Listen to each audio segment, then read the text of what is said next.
Well, wow, I think like all of us, I'm left speechless. Really incredible. And I think I'm going to keep this portion relatively short because I don't want you all to forget your questions. And I feel like that kind of active dialogue is really important. But I want to kind of add to the mix a couple questions that maybe place this in conversation with some of the works that are around us. So my very first question, once Felipe is ready. Always a gentleman, of course. But my very first question, I think, has to do with the nature of music. And now, of course, we are here and kind of juxtaposing music and visual art. And you both have come from backgrounds of jazz and salsa and other musical traditions. Where do you see the role of visual art within your musical practice? Is it something that you engage with actively? And how does it relate to your work in music? Well, I've been very fond of visual arts since I was a kid, as well as music.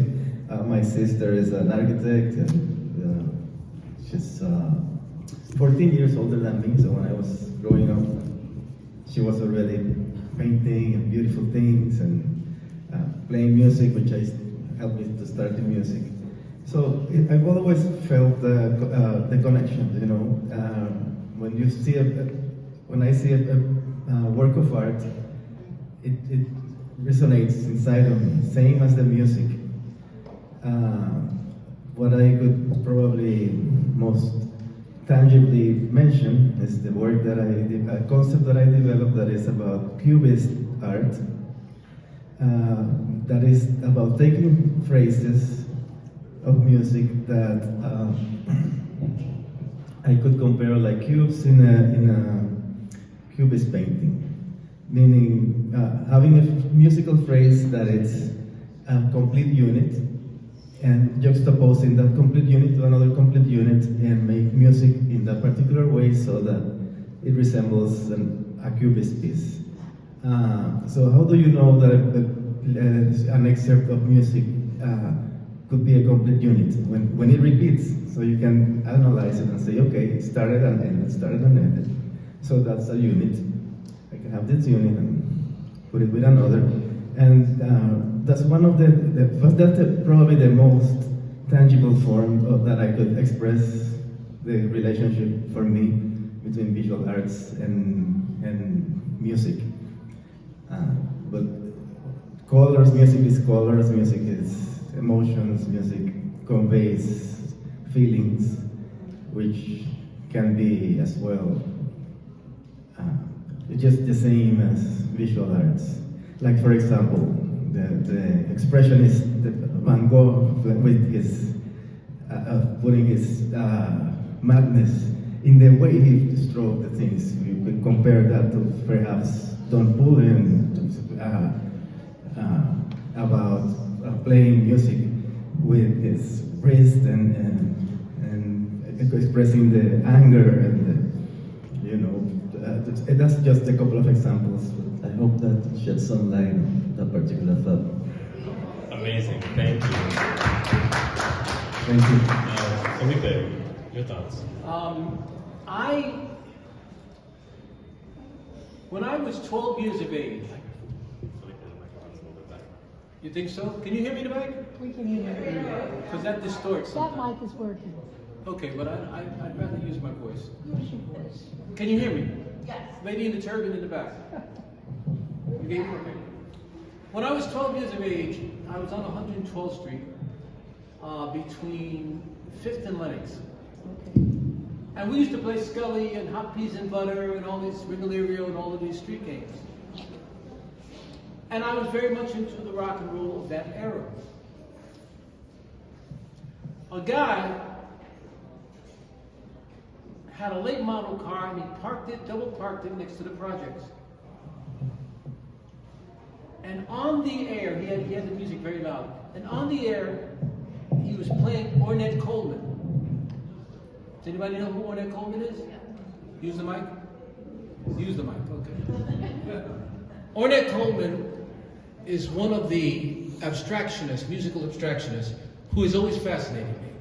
And I heard this, and remember, I'm brought up on Tito Puente, on Machito, on Frankie Lyman and the Teenagers, but I heard this music and it resonated with me. My friend said, why doesn't he take that crap off? It's so dissonant, but I loved it. That is, my mind, my subconscious was already there. I knew what being outside was, playing outside. And I still do. When I met his father, who's like my brother, his father had paintings that were so outside that a lot of people were repelled by them. I loved it. And so when I think of poetry, I think in pictures. How can you not think in pictures? What I'm doing are word pictures for you, for me. That's what poetry is. It's no wonder that the Greeks and the Romans and the Persians believed that poetry was the highest form of literature, highest form. And they really revered these guys, and men and women. I'm pretty sure most of you have read Gibran, right? Kahil Gibran? And what? Rumi. And Rumen. All I'm saying is that, and if you really want to get deep, try Amiri Baraka. What I'm saying is that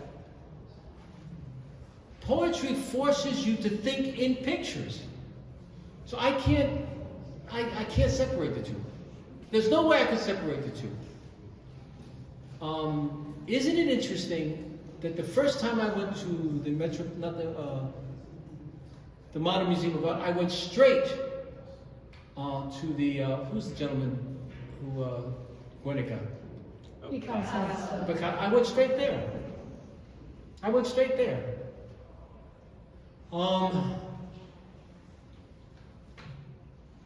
Who's the other gentleman who I'm crazy about? Pollock is I'm crazy about, the black and white stuff. Folks, if you can, it's always important to bring the young people to these places so that they can expand their aesthetic. Because if all they look at is representational art, they're never going to expand their minds. You have to get them out of that. It's like when you only hear about the Jews of the New Testament. You have to hear about what they did in Europe. You know, the Holocaust, listen to this. When they threw them out of Spain, you know what happened, right? Most of you? You had to convert. If you didn't convert to Catholicism, you had to leave or you were quartered. Literally, I went to Spain and I saw where they did it. And they went to Italy and they started the Renaissance. So wherever you go, there you are, and you have to create. I believe that this period that we're going through, Trumpian period, will be the renaissance of a new art form. I think people, because they won't be able to say anything because they'll be put in jail, I think you're going to see an outburst of art. And I think that those artists will be persecuted. And so be it. I'm ready. But remember that this is you're living in a very, very important period. What are we going to do? Anyway, let me get back to the pictures. I believe in pictures, I believe in form, I believe in poetry, and I pray to God that I can publish this book that I want to publish and I can give it to my friends. That's it. Awesome. The Thank one you. you've already published? Oh, I have published it, thank you, Barbara. I have a book called Flesh and Spirit. It's on Amazon. Flesh and Spirit, Confessions of a Young Lord. And I tell you the truth. I tell you the truth about revolution, how I see socialism, the beatings I received, the whole thing. Flesh and Spirit, it's on Amazon. Please pick it up. I think you'll enjoy it. Okay. Okay. No, thank you both. And I think you all touched on a couple different things that I just want to maybe just touch on and just maybe like put to the fore. My next question, which I think we already got into it really, was, what is the role of abstraction in all of this? And as you mentioned, Edsel, bringing, thinking about cubist form within music, allows for us to expand the structures outside of the traditional kind of narrative. When you think about jazz music and any music of the diaspora, that is part of its revolutionary form. That is also a part of why really Black aesthetics are the impetus of modernism, is because of the rearrangement of form. And to your point, Felipe, thinking about a way to think outside of the box, not just in music, but also in poetry. And that, when you look at something like abstract art, for example, or if you listen to Ornette Coleman, there's actually something quite, simpatico about these two things, in that, they are both trying to push the boundaries of form. I think what's quite interesting is, one of Ornette Coleman's major releases was a collective improvisation. And of course, what's the cover of that album? It's a Jackson Pollock painting. And I don't think that that's a coincidence. Maybe there was like an A&R person that was like, this kind of makes sense. But I think that when you think about it, more like, when you kind of think about that, and that metaphor there is some real connection between these two figures who are trying to explore and expand the boundaries. So being that we answered that question, really, and I feel the energy of the crowd burgeoning for questions, I'm going to get us to our last question, which I think will then invite the crowd in, which is, what is the role of abstraction today? Oftentimes when we think about, the political moment, we often think about something that's quite representational. Oftentimes there were these debates within the community of creating an artwork that is legible versus, working in abstraction. So my question for you both is, what role does abstraction have to play in this kind of political moment that we find ourselves in? And feel free to answer that either in the sense of art, poetry, music. As you can probably tell from this conversation, we're trying to get rid of those boundaries between these things. Good question. Well, I think I have to define abstraction in a way. I see abstraction as a detachment, meaning an expression that doesn't have a particular form, or that I cannot make what it is. It may suggest something to me, suggest another thing for another, which is basically the Buddhist concept of detachment, of not being in charge, in hold, but let yourself out, which is what you actually need for music. Because more important, the most important thing in music is to listen, which requires you to be detached. If I am speaking right now, at this particular moment that I'm speaking, I'm not listening. So when I play music, I have to develop the skill of being aware of my surroundings, so that especially when I do this kind of work with poetry, I have some ideas of what am I going to play, but I don't have a particular, it's also abstract in that way. And listening to him, listening to his rhythm, and what the meaning of his saying, and the pictures that he is portraying with his art, his poetry, makes me just let my mind go and follow and react to it. So I think abstraction is inherent in every creative form, in every creative music. Even if you're going to create something that has a set form, you have to let yourself allow yourself to react to it, listen to it, so that you can make sense of it somehow, that it tells you something.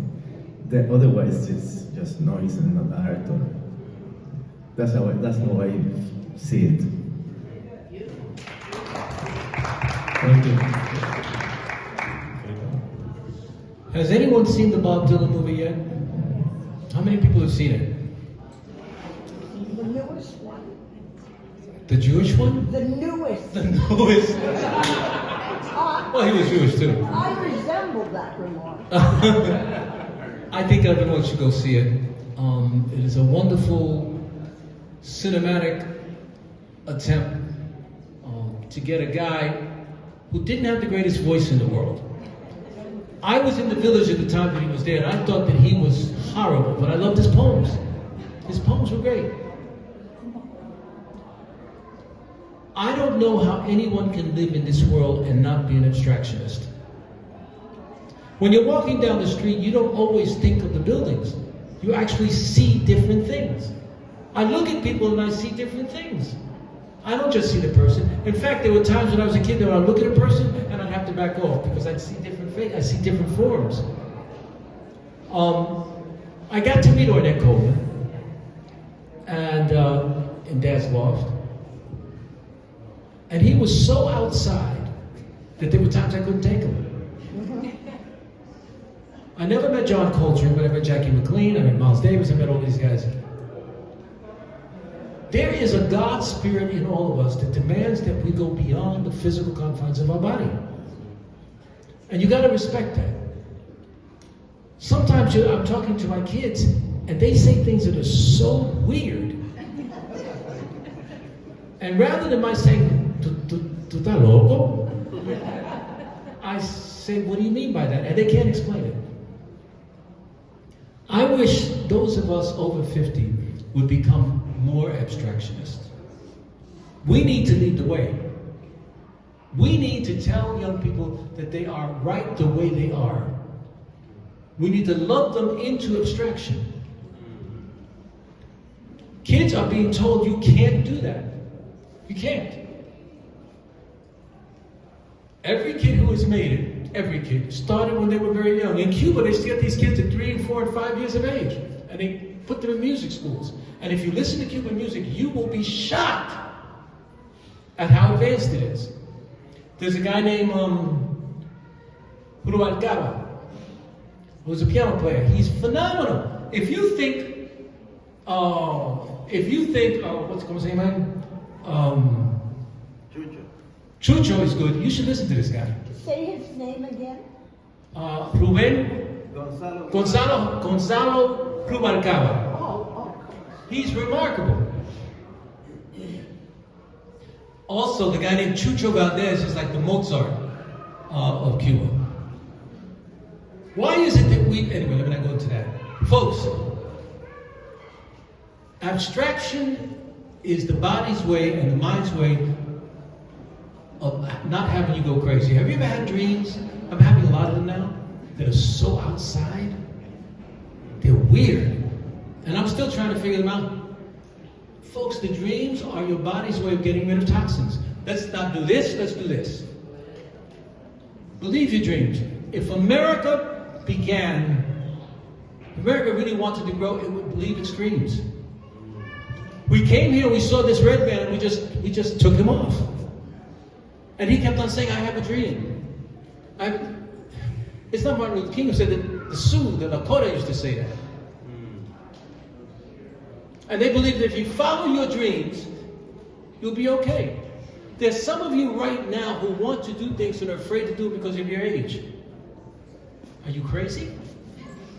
Are you insane? Do you want to die like that? Because we're closer to the end than we are to the beginning. Do it. Do it. Is there a canvas you want to do? Do you want to take a trip? Do you want to learn how to water ski? Do you want to learn how to do karate? Whatever it is, do it. Free yourself. Some of you want to go back to church. Do it. What's the big thing? I'm going to church and I'm used to punching people in the face. I go into mosques, masjids, I go into synagogues, shuls. I love it. I refuse to have people define me by these little things. There are several people I call tati, which is the Yiddish word for father. I have so many of them around. And what am I trying to say? Let's make it a point that when we leave this place, we're going to breathe in and let go. You never know who you're going to meet on the streets. You could be 77 and meet someone 33, and that could be your wife. Or husband. You'll die happy. You never know. Stop limiting yourself. Stop it. You may want a new haircut. Do it. You may want to wear clothes that are different. Different. Right, PG? Yes, Papi.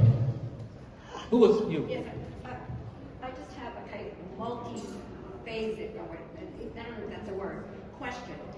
Because you have a fellow Puerto Rican poet who wrote Puerto Rican obituary. Pedro Pietri. Yes, and what kind of influence do you think your fellow Puerto Rican poets had on you? And also traditional Puerto Rican forms like decimas Yes.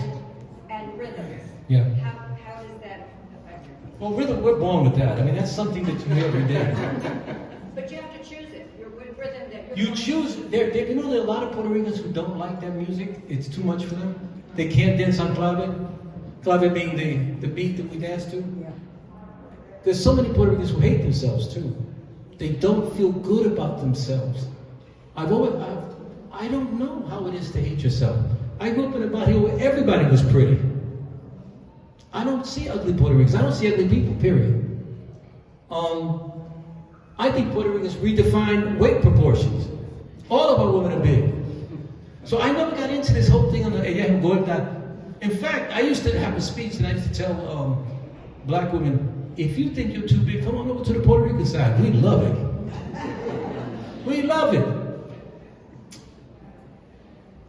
There is something that's happening. The question was again? Well, I asked you. Oh, Pedro Pietri. Pedro The Pietri. influence of your fellow poets. He had a big effect on me because he would do things outside. He was an abstractionist. He would walk around with condoms and give them to people. And he would call himself a reverend. And he would go outside and give people condoms. I said, Pedro, do you understand what you're doing? He said, I do. People laughed at him more than they laughed with him, which got me mad. I used to stand by and make sure people didn't get too close. I loved him very, very much. When we took over the People's Church in 1969, his family were the ones who were going to the church. You know something? They stayed with us in the church. That's how I got to know him even better. Because he said, you guys did the right thing. Understand the church wasn't serving the community. It's still there. We call it the People's Church. And I remember being beaten so bad there that I thought it was my mother beating me again. My mother would beat me to within an inch of my life. I don't know how Puerto Ricans have developed this propensity for violence. It has to be from they call it una tortura española. My mother would just beat me and beat me and beat me. Maybe that's how I became an abstractionist, to escape. But yes, I knew him and he was wonderful. He was a wonderful man. He died too early as far as I'm concerned.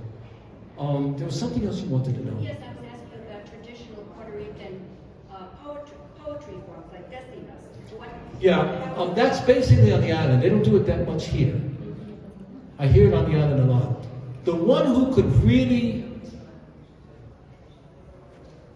blow on that one, the one who really took that to the next level was Hector Lavoe. Hector Lavoe could take decimas and he could sing them forever because you have to rhyme. Decimas are like rapping, but you have to rhyme them. And he was excellent. Unfortunately, he went to a very big period of inferiority. His father never wanted him to be in the music. And let me tell you something, when you raise a child with inferiority, that child ends up, if he doesn't go to therapy quickly, he ends up dying quickly. And it's unfortunate. His father, they resolve their problems later. When you have a child or a grandchild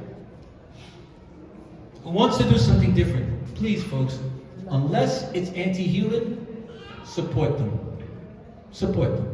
It's important. If Puerto Ricans ever get it together, we will build that island into a cultural paradise because it is beautiful. And I hope you get to go. Awesome, thank you. So I think with that, we'll start opening up the questions. I just wanted to offer maybe one thought on the abstraction point and like what its role is today. I was like, scrolling through Instagram as young people do, and I was listening to, there's a Slavic philosopher who talks about the idea of utopia. And kind of inherent in the idea of utopia is that it's like not real. But this philosopher was kind of defining that and was saying like, if you look at, kind of different marginalized peoples, what if we were to understand utopia as the coordinates of possibility that exist in our present? And I think that when you think about, Black aesthetic form, that is what has allowed it to be the most influential form of aesthetics in the modern world. Is the active plotting of coordinates of possibility. And so like when you think about abstraction, that is what it is. It is a trajectory of feeling that aims to, in my view, a trajectory of feeling that aims to plot these coordinates of possibility. So with that, because I'm sure people have a lot of questions for both of our amazing performers today, we can get started. Yes. Thank you for this excellent dialogue and performance. Could you elaborate on your process together to create what we heard?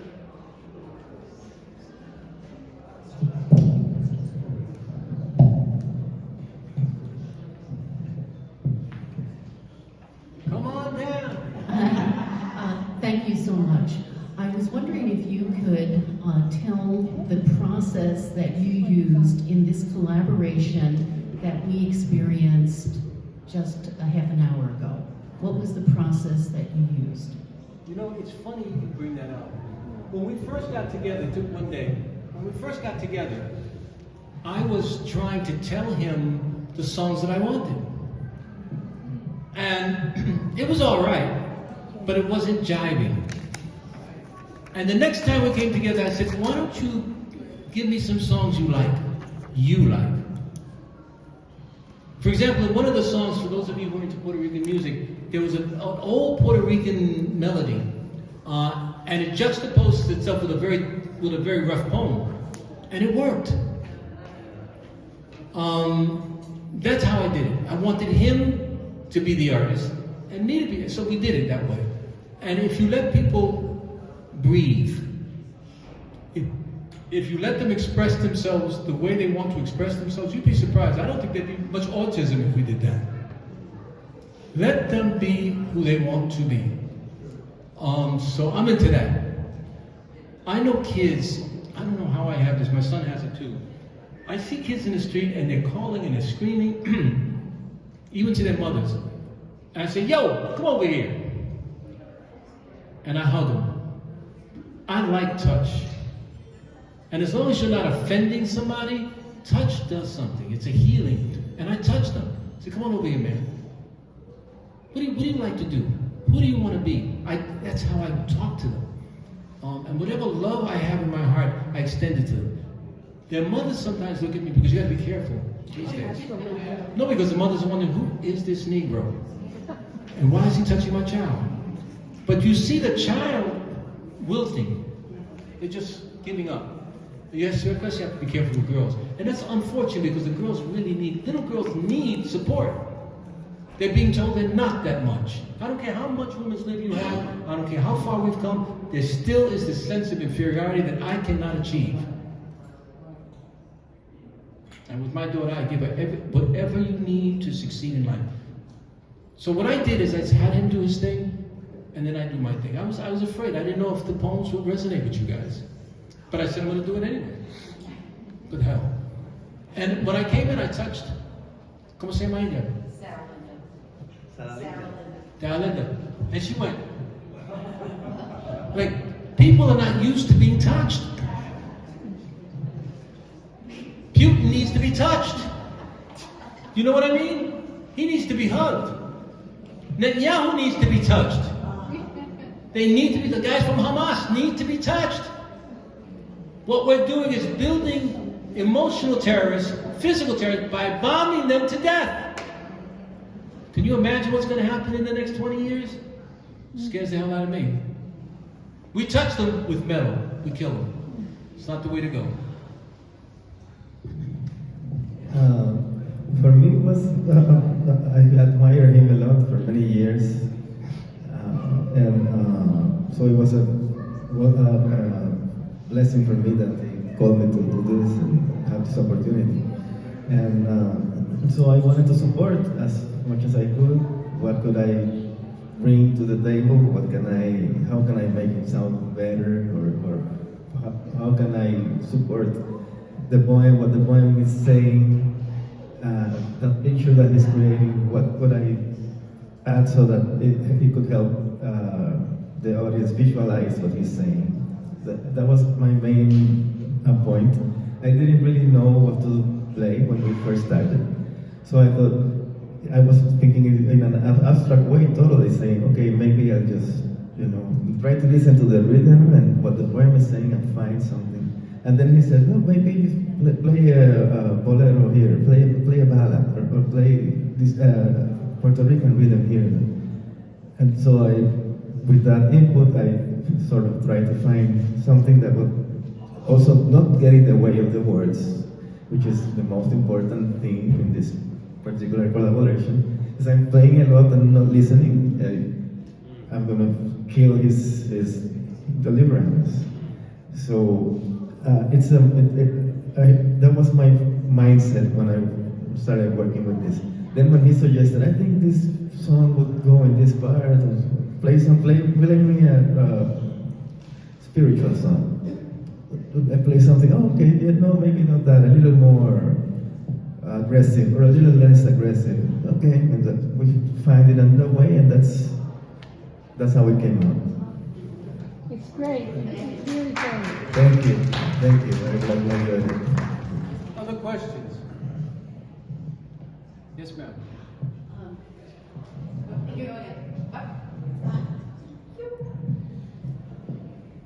You're using the term abstraction, which can be a very loaded term.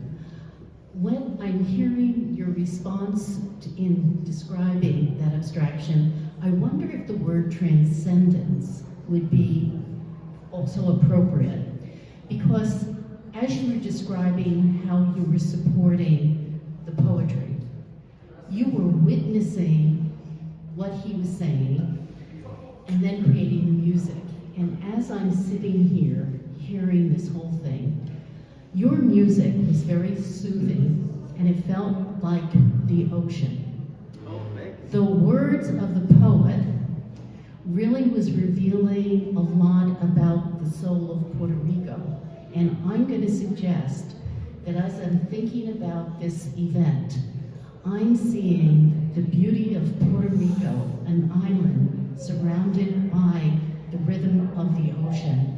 And I thank both of you for creating that kind of experience. And it's like we're witnessing your souls as artists creating this magnificent image of Puerto Rico surrounded by the ocean, a jewel in the ocean. And I say thank you very much. Thank you. Thank you. We'll go for Mexico. We'll go for Mexico. Yeah. Any other questions for What's an observation? Go ahead. If we just did a list of names, we would be less than 6 degrees of separation. While you each was speaking, I was thinking, he's going to mention Dolphy. He's going to mention Thelonious. And the poets that I love, the musicians. This has been an incredible afternoon. And I thank you as a poet. I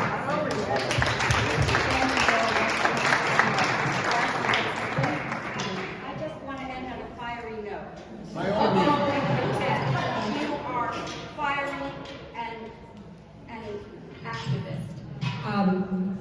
I think two people yesterday said to me we're gonna come to blows, and in a few months, maybe even before.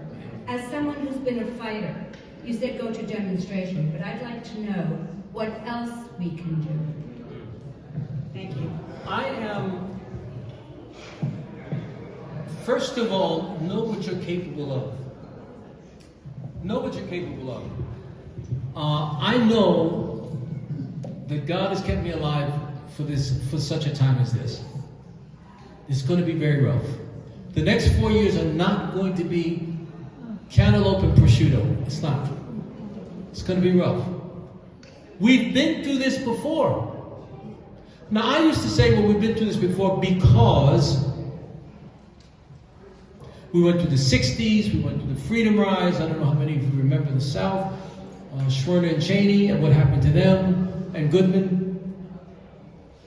I have friends of mine who tell me they brought us before the House Un-American Activities Committee and tried to get us to tell on other people. And many of them refused to. And of course they lost jobs. They had scripts in Hollywood. I believe it was one of the largest anti-Semitic moves in the country, believe it or not. I know it's going to happen. I know we're going to end up, look what this guy's doing. A man from South Africa, raised there, comes here and is telling us how to run our country. I think he wants to run an apartheid trip on this country. I hope to God, and do you know I pray for Trump at night? I hope to God that he calms down. I'm telling you, I see violence. It scares me. I see violence. I hope we don't end up destroying this great social experiment called the United States of America. I know friends of mine who went through this in '32 in Germany. They went through this in Spain. Had we stopped Mussolini, we might have been able to keep 6 million Jewish Americans alive and 22 million Russians. Because that's how many died in World War II. We have a real problem. And the problem is we think moderation is always the way. It's not. You cannot always moderate evil. You got to stomp it out. Right now, this gentleman wants to get rid of the post office. Do you know what that means? It means you're going to pay more for Stanford Maine, you won't be able to vote by mail. Think about it. He has destroyed, Musk has destroyed every regulatory, every judicial edict that tells him he has to appear before. He doesn't want people investigating his company. You know how much money they've made already? Folks, I don't know how to explain the terror that I feel. Oh, you're explaining it. I don't sleep well anymore. I know. I'm trying to find a way to take some sleeping pills so I can go to sleep. Because it's ridiculous what's going on here. I never thought we'd be in Germany. This is a Nazification of America. Look, and don't tell me, oh, it's all right, it'll stop. I hope Republicans themselves, because that's what it's going to take, white people saying, I'm not taking this anymore. I hope that you can do that. And by the way, to my Jewish American brethren, my achis, do not think that this will be easy on you. Because he will come for those who stand up. And you know that most of the radical art forms have been developed by Jewish Americans. Whether it's been jazz or art, be careful. Don't think you're safe. You're not. Also, let's remember the 54,000 Gazians that were killed. I don't know why we talk about, we have a right. How many people were killed? Students were killed? 1,400, 1,200 in Gaza? But nobody brings up that 56,000 kids, men, women, and children were killed in Gaza. Slaughtered. Well, we want to turn it into the Riviera. He does, yeah. You know. Well, he's a sick man. But more than that, he's a capitalist. And capitalism run amok is the worst thing in the world. Worst thing in the world. All right. I think and I pray that I don't have to go back into the M-Lords mode. Because I saw what happened. I saw what happened to the I'm ready. I'm ready. I'm 77. I say, Father, if you want me to die, so be it. But I'm not going to allow you or you or you or anybody else, or Capo or any of the others, to die because this guy wants to stop civil rights. It's not going to happen.